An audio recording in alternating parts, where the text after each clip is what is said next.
오늘은 말씀드린 대로 추수감사주일입니다.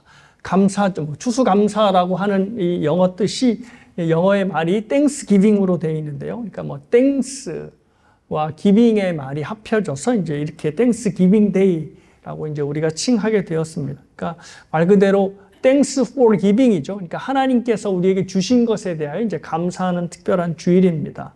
뭐 여러분들이 추수감사절마다, 이 감사절 때마다 이 미국의 역사를 조금씩 이제 언급하는 것을 뭐 이미 다 많이 들으셔서 이미 아실 텐데, 그래도 뭐 늘 이제 청교도의 역사를, 미국의 처음 역사를 얘기하게 됐죠.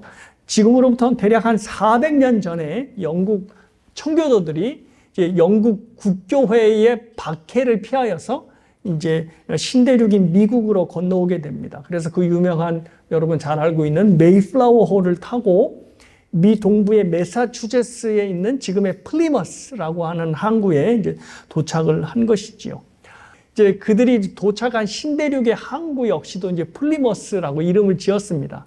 원래 이제 신대륙에 도착했을 때 항구 이름이 없었는데, 이제 자기네들이 플리머스 항구에서 출발했으니까 도착한 항구도 이제 영국의 그 플리머스라고 하는 항구의 이름을 따서 이렇게 이제 붙이게 된 것입니다. 그래서 보면 소망을 갖고 출발한 영국의 항구도 플리머스라고 하는 것이고, 이제 소망을 펼칠 그 항구 역시도 이제 플리머스라고 하는 이제 이름이 이렇게 주어지게 된 것입니다.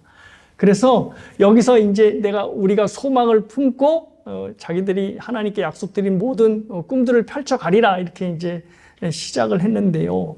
이들이 이렇게 부푼 소망과 기대와는 달리 신대륙에서 보낸 이 첫 해에 무려 102명 중 102명의 이제 사람들이 메이플라워를 타고 왔는데, 거기에 거의 절반에 해당하는 43명, 2명에 되는 사람들이 신대륙에서의 첫 해 겨울에 그만 죽고 말았습니다. 그러니까 뭐 혹독한 추위, 그리고 먹을 것이 없는 그런 환경 속에서 그들이 꿈을 품고 소망을 갖고 왔지만 결국 신대륙에서 그 절반이 죽고 말았습니다.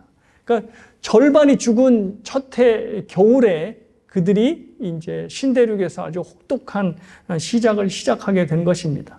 그런데 이제 살아남은 사람들이 그래도 감사한 것은 인디안들의 도움을 받아서 이제 작물을 재배하게 되었고, 그래서 그 다음의 가을에 이제 그 곡식을 추수를 하게 되었습니다. 그래서 청교도들이 이 첫 수확에 대해서 하나님께 감사하고 또 하나님께 영광을 돌리는 첫 추수 감사절의 예배를 이제 드렸다는 것이죠. 근데 이때 이제 그냥 드리지 않고 자기네들을 도와준 인디안들을 초대해서 이제 예배를 드렸다고 합니다. 근데 그 인디안들이 그때 왔을 때 그냥 빈손으로 오지 않고 자기네들이 키운 칠면조를 이제 잘 요리해 가지고 왔고, 또 그들이 먹는 게 펌킨 파이, 즉 호박 파이였대죠. 그래서 그것을 들고 왔답니다. 그래서 그것이 오늘날에 이제 우리 추수감사절의 기원이 돼서 추수감사절 하면 터키 먹고 그다음에 펌킨 파이 먹는 걸로 이렇게 정해졌다 합니다. 자, 그래서 이제 이들이 하나님께 감사하면서 추수감사절을 지냈는데요. 자, 그 전통을 저희들이 이어받고 있는 겁니다. 자, 그런데 여러분들이 추수감사절을 맞이하면서 설교를 준비하면서 우리는 과연 무엇에 감사하고 기뻐해야 될까라고 하는 생각을 하게 되었습니다. 뭐 불과 몇 해 전만 하더라도 코로나 팬데믹으로 인하여 저희가 굉장히 위험하고 재앙과 같은 시기를 보냈었죠. 그때를 생각해 보면 하나님께 뭘 갖고 감사해야 되나 했던 때도 지금 막막한데, 그래도 지금은 코로나도 한풀 꺾였고, 그래서 지금 우리가 이렇게 하나님께 추수감사절의 예배를 드릴 수 있다는 그 자체만으로 얼마나 감사한지 모르겠습니다. 자, 그런데 우리의 감사가 항상 우리가 뭔가를 가졌고 우리가 뭔가를 누렸고 하는 것에만 감사를 하게 된다면 아마 살아가면서 나이가 들면서 점점 하나님 앞에 감사할 제목들이 줄어져 갈 것이 확실하게 될 것 같습니다. 여러분이 알다시피 코로나 팬데믹이 이미 끝났는데도 불구하고 여러분들이 사는 게 예전보다 코로나 그 전으로 돌아갔다거나 아니면 코로나 겪고 나서 그래서 잘 견뎌서 그보다 더 잘 살게 되었다라고 생각하시는 분들은 아마 별로 없으실 겁니다. 오히려 코로나 이후에 코로나 여파로 인하여서 더욱더 힘든 삶을 저희들이 살고 있고, 또 전쟁으로 인하여서 물가는 계속해서 오르고, 그래서 저희 아내도 그렇고 모든 주부들이 그러잖아요. 요즘은 장보기가 겁난다라고 하는 말을 하잖아요. 월급은 오르지 않은데 물가는 계속 오르니 사람들이 너무너무 힘들어하는 그 삶의 모습들이 피부로 느껴질 만큼 점점 어려운 시간을 저희들이 살아내고 있습니다. 이렇게 힘들고 위협과 위기 속에서 우리가 무언가를 가졌고 무언가를 누렸고 하는 것에서만 계속 감사의 제목을 찾으면 해가 지날 때마다 더욱더 감사의 제목들은 줄어만 갈 것입니다. 제 막내 아이가 하나님께 감사한데 뭐가 감사하냐고 아내가 물어봤더니 감사할 거요? 그래도 우리가 살아있다는 자체가 감사한 거 아니에요? 이러더라고요. 그래서 아내가 얘는 맨날 노인네 같은 소리만 해 이렇게 얘기를 했는데, 그러니까 우리의 최종적인 감사는 나이가 들수록 감사할 항목들이 계속 줄어지고 결국은 내가 호흡이 코끝에 붙어 있는 것에 감사하자라는 것으로 줄어들지 않을까라는 생각을 하게 됐습니다. 그래서 정작 그리스도인의 감사는 무엇이어야 될까? 무엇을 가졌고 내가 건강하기 때문에 감사를 해야 될까? 아니면 그 이상의 그 무엇으로 하나님께 감사해야 될까라고 하는 생각을 하게 되었습니다. 그래서 오늘은 본문을 통하여서 우리가 하나님께 궁극적으로 감사해야 될 내용은 무엇이어야만 할까라고 하는 것을 좀 생각해 보도록 하겠습니다. 프랑스 바스피렌에 있는 위르노라고 하는 교회가 하나 있답니다. 그 교회에 해시계가 이제 붙어 있는데요. 저 해시계에 화면에서 보시는 대로 라틴어 문구가 새겨져 있다지요. 그 라틴어가 불레란트 옴네스 울티마 네카드라고 하는 라틴어 문구가 쓰여졌답니다. 그 뜻이 무엇이냐면 이 뜻이랍니다. 매 순간 상처를 입히고 마지막에는 죽인다라고 하는 문구가 시계에 저렇게 부착이 돼 있다는 거죠. 문구로. 근데 저 앞에 이제 괄호로 제가 시간은이라고 써 있죠. 그러니까 해시계, 사실은 저 교회의 해시계만 저 문구가 붙어 있는 것이 아니라 당시 중세에 건축된 교회의 시계탑 그리고 해시계에는 거의 모두 다 저 문구가 붙어 있다 합니다. 그러니까 시간은 매 순간 우리를 상처를 입히고 결국 죽인다. 결국 우리를 죽음으로 인도한다라고 하는 문구가 달려 있다는 거지요. 저거를 이제 왜 써놨을까요? 사람들이 시계가 몇 시지, 시간이 몇 시지라고 하는 것을 보면서 저 문구를 함께 보라는 겁니다. 시간이 흘러갈수록 시계를 보던 모든 사람들은 다 시간에 의해서 상처를 받고 점점 약해지다가 결국은 죽음으로 가는 게 우리의 사는 인생이다라는 것입니다. 거기에 그 누구도 예외가 없다는 것이죠. 아무리 축복을 받았던 중세시대의 왕의 자녀로 축복을 받고 태어난 자녀라 할지라도 이 세상에서 생명을 갖고 태어난 이상 끝까지 상처를 입히고 결국엔 죽음으로 인도하는 시간 안에 살아가는 불행한 존재라는 것을 저 시계에 적힌 메시지가 끊임없이 전달하는 것입니다.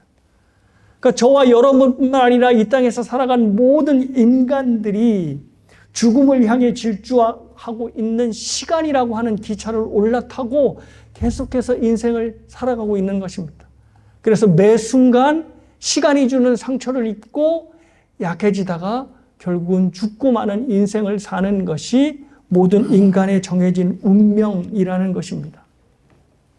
목사님, 감사주일에 꼭 그런 말씀을 하셔야겠습니까?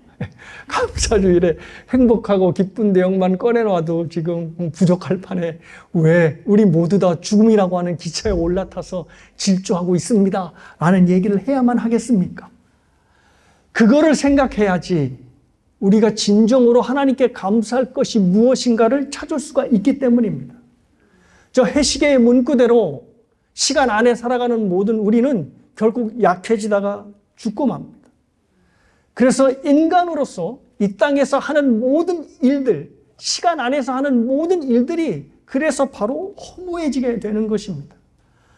사업이 번창하여서 내가 큰 돈을 벌게 되었다 하더라도, 그리고 정말 죽을 노력을 다해서 열심히 공부하여서 박사학위를 땄다 하더라도, 또 지독한 병마와 씨름하다가 결국은 병마를 이기고 다시 건강한 몸을 되찾았다 하더라도 결국은 그 모든 것이 우리를 죽음으로 향해 가고 있는 시간 안에서 이루어졌다는 것을 보면 그 모든 일들이 결국 부질없고 허무한 일들이 되는 것입니다. 물론 이 땅에서 살아가는 동안 우리가 성취한 모든 것들이 다 무의미한 것은 아닐 것입니다. 그 나름대로 우리에게 기쁨을 주고 감사를 주고 또 우리의 삶을 행복하게 만드는 것입니다. 하지만 문제는 이 모든 것들을 가지고 우리가 궁극적인 감사의 제목으로 취하고 있다는 것이 문제가 되는 것입니다. 왜냐하면 저 시계탑의 문구대로 시간은 결국 우리를 계속 상처를 주다가 막판에 가서는 우리를 죽음으로 떨어뜨려 버리는 그런 잔인한 시간이 우리에게 주어졌고, 그래서 그 하는 모든 일들이 더욱더 허무해질 수밖에 없습니다. 특별히 이 세상에서 남들이 감탄할 만한 업적을 취한 사람일수록, 그리고 그 업적이 찬란할수록 거기에 따른 허무감과 허망함이 더욱더 깊어질 수밖에 없다는 것입니다. 솔로몬이 바로 그랬습니다. 이스라엘의 역사에 있어서 최고의 전성기를 구가했던 왕이 바로 솔로몬입니다. 그가 얼마나 찬란했냐면 이방의 모든 왕들이 그 솔로몬을 보고자 줄을 설 정도로 정말로 대단한 인생을 살았습니다. 정말 찬란한 업적을 남겼지요. 하지만 그가 인생 말년에 남긴 메시지는 바로 이거였습니다. 헛되고 헛되며 헛되고 모든 것이 헛되니 해 아래서 하는 모든 수고가 과연 무슨 유익이 있겠는가. 아무리 찬란한 업적을 남긴다 하더라도 오히려 그 찬란한 업적이 자신의 삶에 대한 깊은 허무감의 그림자를 짙게 만드는 것입니다. 마치 해가 강할수록 자신의 등 뒤에 있는 그림자가 더욱더 진해지듯이 자신의 인생에서 찬란한 업적의 어떤 놀라운 결과물을 만들어낸 사람일수록 인생이 주는 허무감이 더욱더 깊은 것입니다. 그래서 조금 인생을 살아본 사람들은 자기의 삶에서 기쁜 일이 일어났다 하더라도 이것을 마치 세상을 다 얻은 사람인 양 기뻐하지 않습니다. 왜냐하면 그 기쁜 일들이 나중에 또 자신에게 어떻게 빚으로 다가올지 모르기 때문입니다.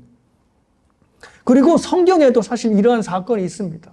엄청나게 놀라운 기쁜 사건인데 그 사건이 훗날 자기뿐만 아니라 나라를 망치게 되는 일로 연결되었던 것입니다.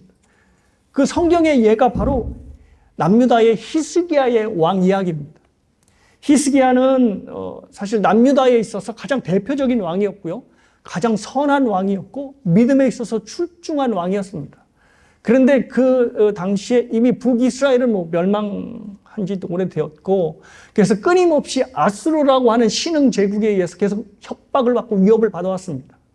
그럴 때마다 이 히스기야는 믿음의 왕답게 하나님 앞에 기도하면서 모든 일들을 헤쳐나갔습니다. 자, 그런데 어느 날 갑자기 이사야 선지자로부터 청청병력의 예언을 듣습니다. 그게 뭐냐면 네가 곧 죽을 병에 걸려서 죽게 된다는 것입니다. 자, 지금 남유다는 계속해서 아수르의 위협을 받고 있어서 풍전등화인데, 그래서 이제 강력한 리더십이 필요한데 왕이 살아있어야지 리더십을 발휘하는 거죠. 그런데 그 왕으로서 자기가 죽게 된다고 그러니 난감한 것이죠. 그래서 히스기야 왕이 그 유명한 벽면 기도를 합니다.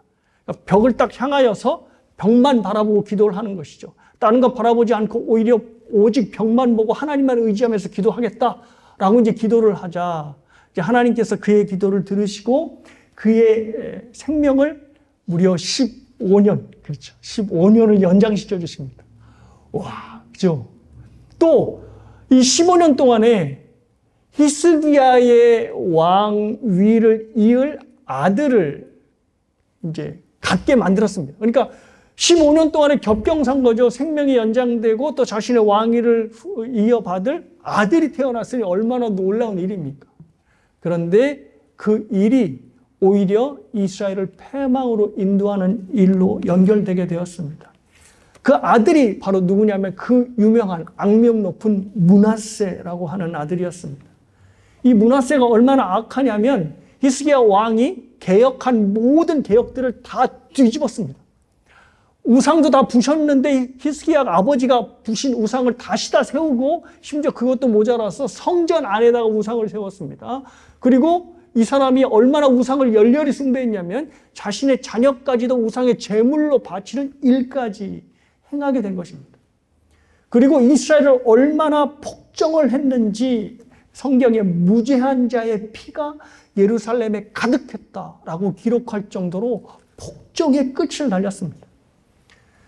그리고 이 남유다를 다스리는 기간도 무지 길었습니다. 무려 기간이 55년 동안 빨리 죽지도 않았습니다. 꽤나 장수하여서 그 나라를 다스린 겁니다. 그러니까 아마 어렸을 때부터 왕위에 올라간 것이 분명합니다. 그러니까 젊었을 때부터 어렸을 때부터 건강하게 남유다를 악으로 다스리니 완전히 남유다가 초토화가 된 것입니다. 그 이후에 남유다를 개혁하는 요시야 왕이 어떻게든 개혁을 하려 하지만 이미 남유다는 기울어진 상태였습니다. 그래서 그 이후에 나오는 성경 구절도 계속해서 므낫세가 저지른 악행으로 하나님의 진노가 그치지 않았다라는 말씀이 계속해서 반복되어 있습니다. 자, 보십시오. 히스기야의 기쁘고 감사한 15년의 생명의 연장이 오히려 유다를 망치게 하는 계기로 끝나게 된 것입니다. 이처럼 삶에서 좋은 일, 겹경사라고 불리우는 일들이 일어나도 우리가 정말로 마음 놓고 기뻐하고 감사할 수 없는 이유는 우리의 인생이 그만큼 예측불허의 불행으로 닿기 때문입니다. 나중에는 그것이 어떤 해악으로 나에게 흉기가 될지 모르기 때문입니다. 자, 그래서 서양 사람들은 시간을 크로노스라고 하는 말로 불렀다 합니다. 근데 크로노스가 누구냐면 그리스 신화에 나오는 신의 이름입니다. 근데 저 신이 얼마나 잔인하고 괴팍하냐면 화면에서 보는 것처럼 자기의 자녀를 잡아먹는 신이 크로노스라고 한답니다. 자, 그런데 사람들이 시간을 뭐로 부르고 있다고요? 자기 자식을 잡아먹는 크로노스라고 부른다는 겁니다. 여기에 이제 의미가 있는 거죠. 자기의 분신이 바로 자신의 자녀가 아닙니까? 근데 크로노스가 자신의 자녀인, 자신의 분신인 자녀를 먹는다는 것은 시간이 그렇다는 거죠.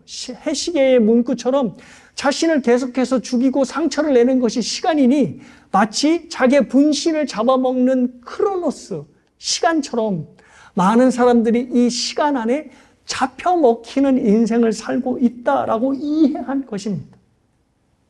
그래서 내 생명을 갉아먹는 시간 안에 우리가 살아가는 이상 우리에게 영원한 행복을 줄 수 있는 그 어떤 것도 없다는 것을 분명하게 말하고 있는 것입니다. 그런데 문제가 뭐가 있죠? 사람들이 이것을 너무 쉽게 잊어버린다는 겁니다. 과학과 문명이 발달하니 거기에 모두 다 마음을 뺏기는 거죠. 그래서 사람들이 건강만에 관심을, 내가 건강만 한다면, 잘 몸만 건강하게 유지한다면 이렇게 발전하는 시대에서 내가 또 편하고 행복하게 살 수 있다라고 하는 착각을 하는 것입니다. 근데 저와 여러분이 감사절에 감사한 것 굉장히 중요합니다. 하지만 이 감사절에서 분명하게 확인해야 될 것은 뭐냐면 이 땅에서의 사는 인생이 원래부터 우리가 뭐 잘못해서 그런 게 아니고 원래부터 고통의 연속이었다는 것입니다. 뭐 코로나 때문에 아니면 코로나 여파로 인하여서 뭐 인플레이션 때문에 아니면 전쟁과 기근 때문에 환경의 오염 때문에 우리가 불행한 것이 아니라 그 모든 사건들이 일어나기 전에도 이 땅에서 산 그 자체가 모든 인간에게는 고통과 아픔이었다는 것입니다. 그래서 예수님께서 이 말씀을 하셨죠. 어떤 말씀을 하셨냐면 이 땅에서 살아가는 것 그렇게 많이 염려하지 말라. 아까 우리가 찬양했던 것처럼 내일 거 염려하지 말고 그냥 오늘만 염려해라. 내일 염려는 내일에게 맡겨라. 내일 해라. 그래서 한낱 괴로움은 그날로 족하다라는 말씀을 하신 겁니다. 그러니까 인생 사는 게 원래 괴로운데 뭘 그렇게 괴로움을 너희들이 앞당겨서 생각을 하느냐. 그냥 한날 괴로우니 그 한날로 괴로움에 족하라. 그러니까 이게 무슨 얘기냐면 우리가 맞이하는 매일의 하루하루가 괴롭다는 뜻입니다. 예수님도 우리가 사는 하루하루가 괴로움 그 자체라는 것을 인정을 하신 것입니다. 어차피 괴로운 인생이니 너희가 미리 왜 괴로운 인생을 미리 앞당겨 살려 하느냐라고 예수님이 안타까워 생각하신 것입니다. 이 괴로운 인생, 이 힘들고 아픈 인생을 저와 여러분이 살고 있는 겁니다. 그래서 사실 우리가 무엇을 가졌고 우리가 무엇을 누렸고 우리가 얼만큼 앞으로 무엇을 해야 할 것에만 관심을 갖는다면 우린 정말 어리석은 것들에 대해 감사할 수밖에 없는 것입니다. 아픈 데 없어 감사하다, 아이들이 잘 자라서 고맙다, 비즈니스가 유지되어서 감사하다라고 한다면 그거는 궁극적인 감사가 될 수 없는 것입니다. 우리가 이미 코로나를 거쳐와서 알잖아요. 우리의 일상생활로 감사할 수 있는 모든 감사의 내용들이 순식간에 무너져 버릴 수 있는 것이 이 세상이라는 것을 우리는 코로나를 통해서 충분히 절감하게 되었습니다. 그렇다면 저와 여러분의 감사는 분명 달라야 합니다. 교회 다니는 사람, 교회 안 다니는 사람들처럼 똑같이 무엇을 더 누려서 감사하고 남보다 더 무엇을 더 가졌기 때문에 감사하고 또 남보다 조금 더 건강하기 때문에 감사하다면 우리의 감사는 쉽게 어느 순간 뒤집혀지고 말 것입니다. 그래서 오늘 본문을 통해서 우리가 진정으로 감사할 것이 무엇인지에 대해서 사도 바울이 고린도 후서를 통해서 말씀합니다. 사도 바울이 감사해야 될지를 생각하게 만드는 그 첫 번째 16절에서 말씀하는 것은 이것입니다. 바로 무엇인가 하면 이게 가장 중요합니다. 그러므로 16절입니다. 우리가 낙심하지 아니하노니 우리의 겉사람은 낡아지나 우리의 속사람은 날로 새로워지도다. 사도 바울이 감사의 항목으로 집중하고 있는 것은 우리의 겉사람이 아니라 우리의 속사람인 것입니다. 겉사람은 이런 거겠죠. 보통 사람들이 감사하는 감사의 모든 내용들이 다 겉사람에 관련된 겁니다. 뭐 비즈니스도 그렇고 건강도 그렇고 자녀들에 관련된 모든 성공도 그렇고 이 모든 것들이 다 겉사람에 관련된 것인데 그 겉사람에 관련된 모든 일들은 어떻게 해요? 다 낡아진다는 것입니다. 왜요? 시계구의 문구처럼 시간이 결국 우리를 상처를 입히고 죽음으로 몰아갈 것이니 사도 바울도 그것을 인정하는 것입니다. 무엇으로요? 우리의 겉사람은 낡아진다 라고 하는 것으로 인정하는 것이죠. 사도 바울이 그 라틴어 문구를 몰랐겠죠. 하지만 사도 바울이 알고 있는 겁니다. 시간이 우리를 계속해서 상처내다가 결국은 죽음으로 인도한다는 것을 바울이 알고 있었던 거죠. 그래서 우리의 겉사람은 낡아진다라고 하는 말을 하는 것입니다. 그런데 그 후에 뭐를 쓰냐면 그래서 너희가 집중해야 할 것은 겉사람이 아니라 바로 속사람, 즉 하나님의 생명, 영생이라는 것을 말하는 것입니다. 겉사람은 시간이 지나지면 계속해서 낡아지고 죽어 없어지는 거지만 속사람은 오히려 반대다. 시간이 지날수록 그 속사람은 더욱더 새롭게 된다라고 하는 것을 사도 바울이 말씀하는 것입니다. 사랑하는 여러분, 이것이 바로 저와 여러분들이 궁극적으로 감사해야 될 감사의 내용이 되는 것입니다. 시계탑의 문구처럼 시간은 결국 사람들을 상처를 주고 결국 죽음으로 인도하지만 그 시간 속에서 우리 안에 있는 속 사람은 날마다 새로워지고 강건해지는 것입니다. 시간을 역변하는 거죠. 시간이 지날수록 우리의 속 사람이 더욱더 새로워지고 강건해지는 것입니다. 남들에게는 약함과 죽음을 선사하는 이 시간이 우리에게는 완전히 모양을 바꿔서 우리를 더욱더 새롭게 하는 시간으로 주어지게 되는 것입니다. 자, 그렇다면 어떻게 모든 사람들을 죽음으로 이끄는 이 시간이 우리에게는 전혀 다른 의미로 다가오게 되었을까요? 그것을 바로 7절에서 이렇게 말씀합니다. 7절 보십시오. 우리가 이 보배를 질그릇에 가졌으니 이는 심히 큰 능력은 하나님께 있고 우리에게 있지 아니함을 알게 하려 함이라. 자, 우리가 어떻게 시간을 거슬러서 점점 약해지는 것이 아니라 점점 새로워지고 강건하게 됐냐면 그 이유가 우리 안에 보배이신 예수 그리스도가 있기 때문입니다. 이 보배가 우리 안에 있는 이상 우리는 시간을 역변하면서 사는 거죠. 시간이 지날수록 약해지는 것이 아니라 시간이 지날수록 더욱더 새롭게 되고 강건하게 되는 삶을 사는 것입니다. 우리 안에 보배이신 예수 그리스도가 있기 때문입니다. 근데 본문이 굉장히 흥미로운 것은 이 엄청난 보배이신 예수 그리스도를 어디에 보관하고 있다? 바로 질그릇에 보관하고 있다라고 말씀을 하는 겁니다. 본문 말씀을 보면 질그릇이라고 표현되는데 이 질그릇이 뭐냐면 영어로는 클레이 jar, 클레이는 진흙이잖아요. 그러니까 토기입니다. 토기. 이 토기가 바로 질그릇입니다. 그때 당시에 일반 서민들, 뭐 그릇도 제대로 없는 서민들이 많았고요. 그나마 그릇이 있는 사람들은 저 깨지기 쉬운 토기, 질그릇을 가지고 살아야 했다 합니다. 그러니까 저것이 뭐 저렇게 얇은 토기이니 흙으로 만든 그릇이니 얼마나 금이 많이 가겠습니까?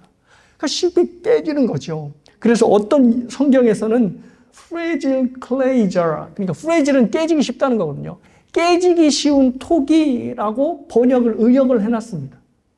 저렇게 형편없는 토기 안에 뭐가 있다고요? 엄청난 보배이신 그리스도가 담겨 있는 것입니다. 상식적으로 이해가 잘 안 되죠. 여러분들이 값비싼 보석은 어디에다 보관하세요? 저런 쓸데없는 뭐 개밥그릇이나 토기에다 보관하세요? 아니죠.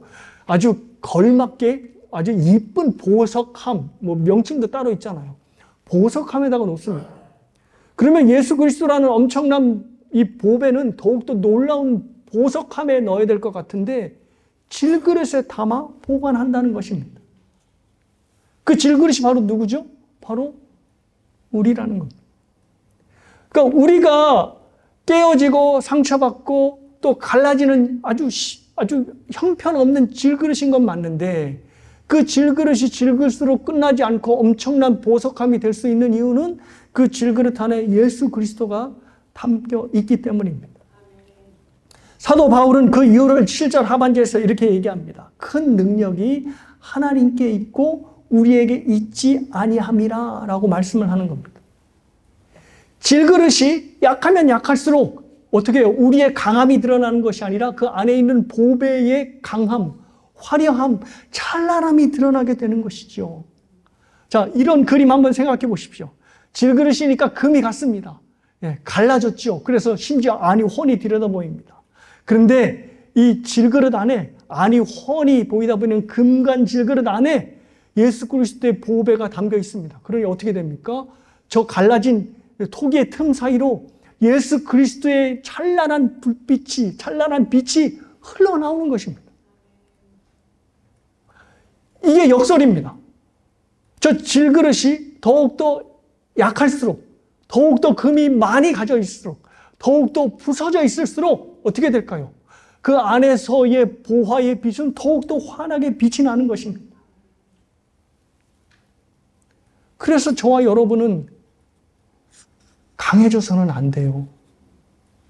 우리 안에 계신 예수 그리스도의 보배가 찬란하게 빛이 나기 위해서는 저와 여러분의 인생이 갈라지고 상처나고 심지어 구멍까지 나야 합니다. 그래야 저 질그릇 안에 있는 보배가 비로소 환히 우리 질그릇 밖으로 빛을 내뿜기 때문입니다.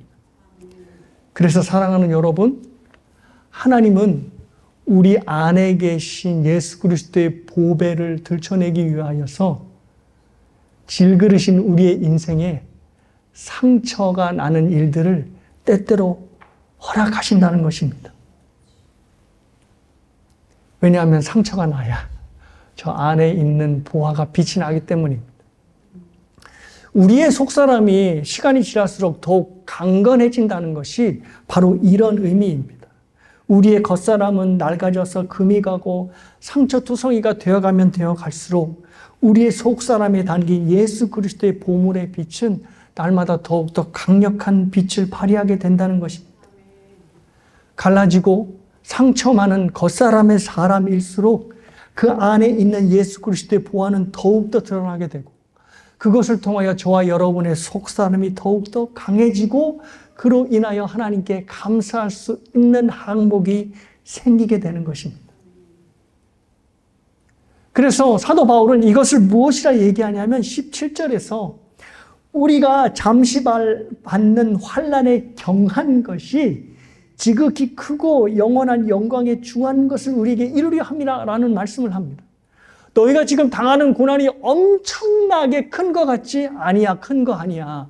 너희들이 앞으로 하나님께 받을 영광, 하나님께 받을 큰 기쁨에 비하면 정말로 경한 것에 지나지 않는단다.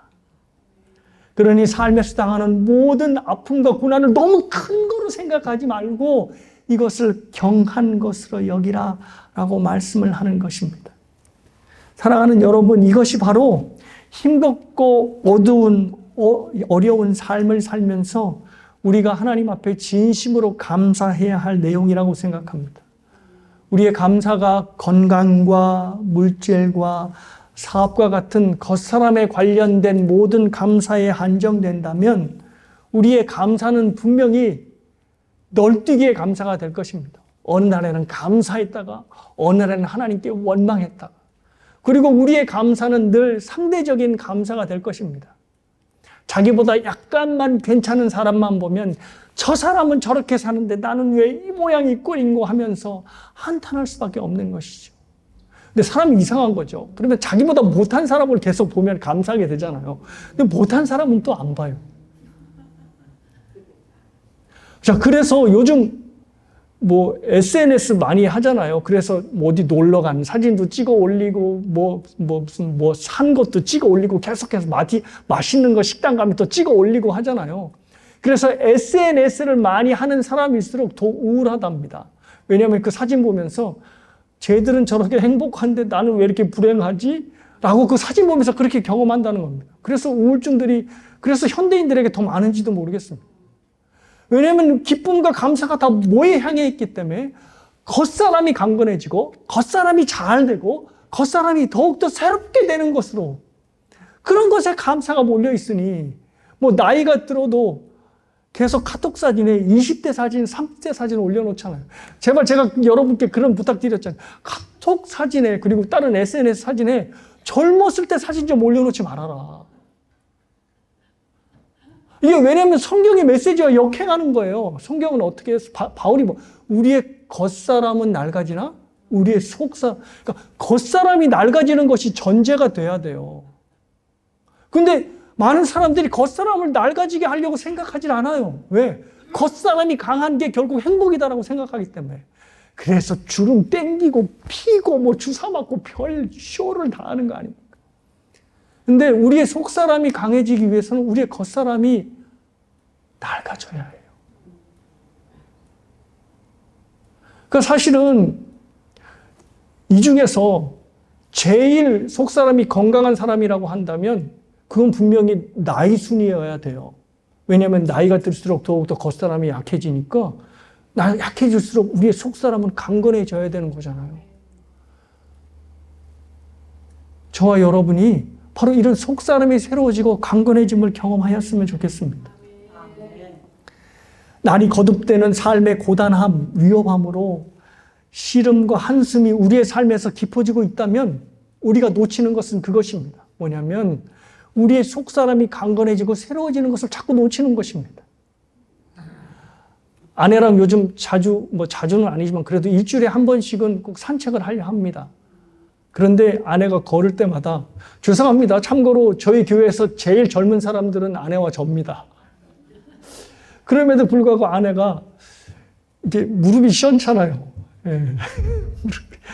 저 사람이 몸은 아마 여기 중에서 제일 연장자일 겁니다. 무릎이 아프다, 어디 아프다 하면서 저 사람 하는 얘기가 나이를 먹어간다는 게 이런 걸까? 자꾸 아픈 데가 늘어나니 마음이 그러네? 라고 얘기를 합니다. 그럴 때일수록 제가 여러분 생각하면서 아유, 우리 성도님들은 오죽하실까라는 생각을 하는 거죠. 자, 그런데 우리의 속사람이 여기에서 우리의 마음이 여기서부터 멈추면 안 되고요. 우리의 겉사람이 이렇게 늙어졌지만 반대로 그러면 우리의 속사람은 얼마나 더 강건해졌을까를 생각하면 더욱더 기뻐해야 되는 것입니다. 사도 바울이 10절에서 18절에서 말한 것처럼 우리가 주목하는 것은 뭐죠? 보이는 겉사람이 아니라 보이지 않는 속사람인 것이니, 겉사람이 약해지고 겉사람이 낡아지고 겉사람이 허약해진다 하더라도 그 겉사람이 우리의 마음을 빼앗겨서는 안 되는 것입니다. 그래서 사도 바울이 뭐라고 얘기하냐면 우리가 주목하는 것은 보이는 것이 아니라 보이지 않는 것이다라는 말씀을 하는 겁니다.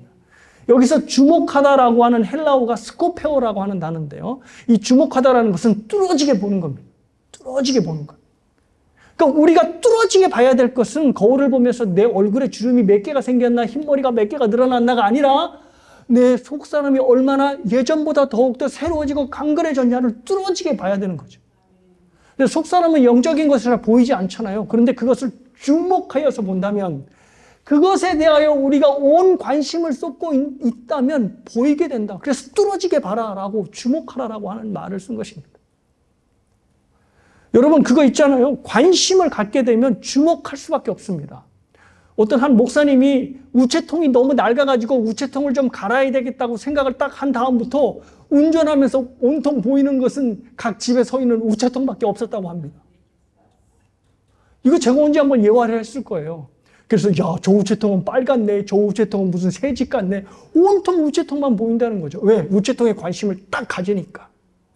사랑하는 여러분, 우리가 자꾸 겉사람에 관심을 갖게 되면 내 주름밖에, 그리고 내 처진 눈밖에, 그리고 내 희어나는 하얘지는 머리밖에 보이지를 않아요. 근데 우리의 관심이 우리의 속사람에게 딱 꽂히기 시작하면 내가 얼만큼 하나님 앞에 가까워졌냐라고 하는 영적인 속사람이 보일 수밖에 없게 되는 것입니다. 사랑하는 여러분, 그래서 우리는 눈에 보이지 않는 속사람에 관심을 가질 때 우리 안에 보배로 계신 예수 그리스도가 보이게 되는 것이고, 예수 그리스도가 보이게 됨에 따라 우리의 속사람이 더욱더 강건해지는 것을 경험하시게 되실 것입니다. 제가 아내한테도 얘기를 했지만, 개척교회를 하면서 좀 부끄러운 얘기지만, 이렇게 목사로서 철이 들어가고 있다고 해야 할까요? 제가 자신에 대해서 철이 든다고 하니까 좀 이상하기는 한데, 예전에는 담임도 하고 큰 교회에 있을 때는 성도들 하나하나가 이렇게 눈에 들어오진 않았어요. 솔직한 제 마음입니다. 그렇잖아요. 100명만 돼도 성도들 하나하나가 눈에 들어오지 않습니다. 50명만 넘어가도 눈에 안 들어오죠. 그냥 그룹으로, 그렇죠? 성도, 무리로 보이는 거죠. 근데 이렇게 눈에 한눈으로 다 들어오는 개척교회를 하다 보니 여러분을 볼 때마다 여태까지 내가 살아온 인생이 단단한 기초 위에 서 있었던 것이 아니구나라는 것을 알게 됩니다. 그러니까 나이가 조금 들어도 허약해지고 아파지고, 그리고 경제 상황도 마찬가지고, 언제 우리의 형편없는 우리의 그 경제 상황이 우리에게 들이닥칠지도 모르고, 그래서 우리가 살아온 인생이 나이가 들어서 약해지는 것이 아니라 원래부터 우리가 사는 인생이 허약했고 빈곤했구나라는 것을 개척교회를 통해서 알게 되어가는 것 같아요. 그래서 여러분들의 일면들을 보면 다 아프시고 기도할 제목들 투성이고 너무나 좀 불안불안한 것이 눈에 느껴지는 거죠. 제 지금 개척교회 목사로서의 삶도 그렇게 안정적인 것만은 아니니까요. 그럴 때일수록 드는 생각이, 그래서 하나님께 의지해야 하고 하나님께 의지하는 법을 설교해야 하고 가르쳐야 하는 거구나라는 생각이 드는 겁니다. 그러니까 영혼의 하나하나를 주목하지 않았을 때는 그런 생각 별로 안 들었거든요. 그냥 성도들이 와서 그냥 예배 드리고 잘 가면 되지라는 생각했는데, 하나하나의 일면들을 바라보니 오늘도 우리 성도들이 이 힘들고 어려운 삶을 잘 살아내야 할 텐데 라는 마음이 절로 드는 겁니다. 그래서 아침에 눈을 딱 뜨자마자 제가 하는 첫 마디의 기도가, 하나님, 우리 교인들을 오늘 하루도 잘 지켜주십시오 하고 하는 기도를 합니다. 이 속에서 우리가 계속 저와 여러분, 저도 그렇고 여러분도 그렇고 건강해질 수는 없잖아요. 그리고 형편이 더 나아질 수는 없을 겁니다. 그래서 제가 아파하시는 여러분들한테 기도하십시오. 그럼 여러분의 건강해질 겁니다라고 결코 얘기를 못해요. 예. 사도 바울이 얘기한 것처럼 우리의 겉사람은 날마다 약해지고 날마다 허약해질 수밖에 없습니다. 하지만 거기서 우리의 인생이 끝나시면 안 되고요. 우리의 인생이 속사람이 강건하여지는 쪽으로 나아가야 합니다. 겉사람이 아닌 속사람이 강건해지고 새로워지는 것에 저와 여러분의 마음이 집중되었으면 좋겠습니다.